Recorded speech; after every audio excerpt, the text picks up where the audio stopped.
joogna fadhigaab waxaanu kaga hadlaynaa alxamdulillaah rabbil caalamiin waxaanu kaga hadlaynaa nabadaanu ku baaqaynaa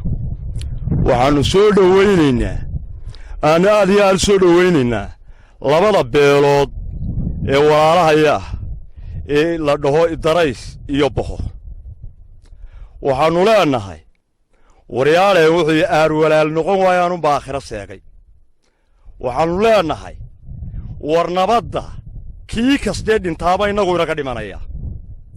waxaanu leenahay waxaynu leenahay innagu kii weynaa reer miyiga ee jeexa wada jooga ayaa isla dhimanaya oo isla dhalanaya colaadda ha la joojo gacmo furan baannu idku soo dhawaynaynaa haddaannu nahay beesha axmed faarax odayadoodii waxaannu cid kastoo nabadda sidana waa ku baaqaynaa waxaannu leenahay shaydaan baa ka shaqeeyey dad loo kala abtiriyo maaha yaa hadday maanta garteen waran nabadno alxamdulilah rabbilcaalamiin waar talow dabdhaafka ka ilaaliya halka tuuggu ka soo dhacayo ka ilaaliya yay maanta yaydika siiban war maanta yaydika siiban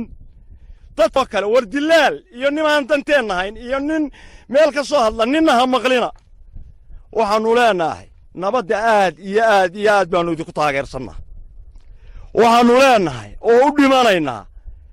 gacmo furan baannu isku soo dhawaynaynaa waxaannu xukuumadda leenahay wixii nabadgeda wax ka qabta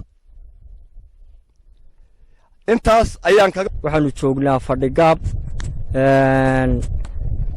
hadalkan iyo saxaafadana halkan ku qabanaynaana waxa weeye nabadda in lagu baaqaana waa sharci dadkaa isdilayey 5 sannadood ee dhiigga islaamka ahaa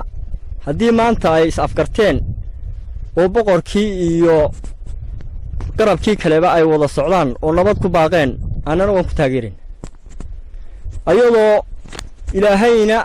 la garab qabanayo annana aanu ku garab taagannahay baaqaa nabadeed ee celif weyn dawladduna waxaanu leenahay gacan buuxda oo kaamila aduguna ka qaado wixii colaad wada waayo dadkana dan uma aha dalkana dan uma aha dadkii wada dhashay isku guriga ahaa wada joogay haddeer fadhigaab waa la wada joogaa awallo waa la wada joogay misna waxaanu leenahay dawladda iyo garabka celif weyn tegey labadaba waannu idigu soo dhawaynaynaa nabadda wix kastoo nabadda wadana waan ku garab taagannahay haddaannu nahay beesha axmed faarax odayadeedii sidaas ayaannu taageersannahay wixii kasta ee nabadda ka shaqaynayana diyaar waa tuuladii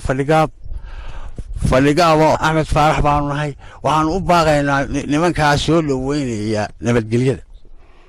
nabadgelyada markuu soo dhaweynay wixii maanta intaasoo sannadood bay maraysay inta dhintana waa la garanayaa la heli maayo kii horee dhintay waa inaga dhintay ka nool ee maanta loogu tacab jiro inuu dhinto ha laga hortago oo wax ha laga qabto oo dawladdu hawl iyo fiyoolaato dad baa baacamusta ka ah dad baa ku dhex jira oo dilaal ka ah inanka jooga labadaa reer ee halkaa jeegay dareys iyo boho annagu waannu soo dhawaynaynaa baaqay taageen hadday islaamtiina ku fara adayga hadday islaamtiina ka dambe jidka ku xukuman ka badbaadiya annana waa idkala badbaadinaynaa intaa taakaya wixii nabadgelyo wadana waannu soo dhawaynaynaa waa u baaqaynaa annagoo ah odayaashii axmed faarax annagoo joogna fadhigaab wixii islaamow halkaa waxaa ka baxaya dabkaa allaha soo qabta kii dilaalka ka ahaa allaha soo qabto nabadgelyaha dhex dhigo